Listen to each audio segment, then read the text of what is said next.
If you're looking to buy in 2023, here's what's to expect.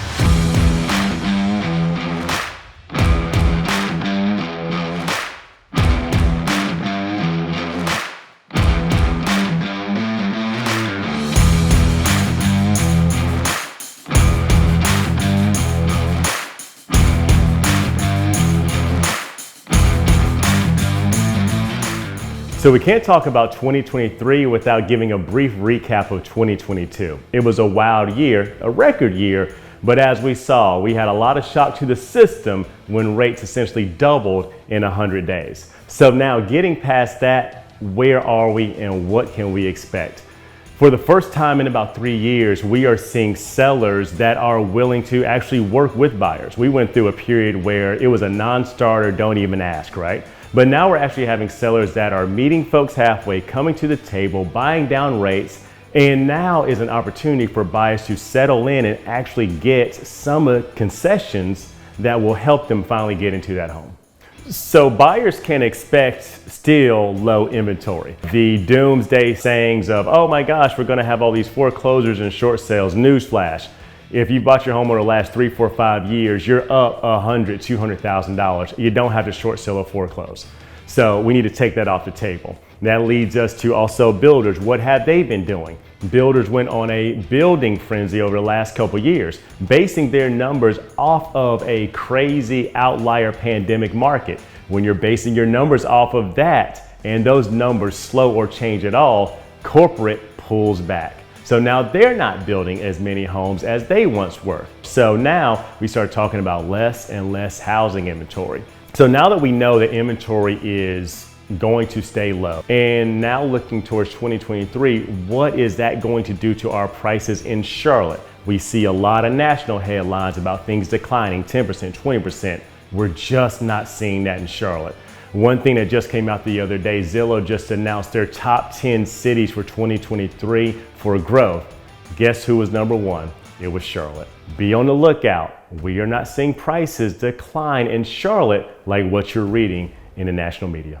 We don't see prices really receding and coming back to a 2019 or 2018 level. Trying to find value is going to be very, very key, especially for that first-time buyer or even that move-up buyer, because to get into Dilworth now and pay $1 million for a small bungalow, most people just cannot do that. So we're seeing all the doom and gloom in the media about not buying and everything's gonna come crashing down to earth, right? Well, there's a few things that I wanna point out is that you can't have pricing crash down unless you have inventory. We don't have inventory in Charlotte. We're years away from having it. But I do find it so interesting that while they're telling buyers, don't buy, wait for a crash, what are they doing behind the scenes? And the people that are really controlling the strings, right? Which are the banks, right? And these hedge funds. For some reason, they're telling you not to buy, but they're going all in on buying. And what they're doing is, like a JP Morgan Chase that just announced that they were gonna spend $500 million on buying single family homes and renting them back to the same folks they're telling to not buy. What they're looking at is that there's power in real estate and that they can actually get all of that equity that a normal American would get when they sell to get into that second or third home. That's going to be going to those banks and those hedge funds. So it's one of those things where on one hand they're telling you not to buy, but then they're buying up everything because their goal is to ultimately make a quarter of all Americans renters. And we know if you cannot get your first home, you cannot get your second.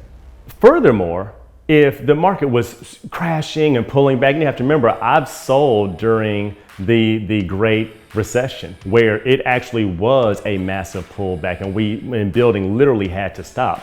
Why are so many builders still building like crazy?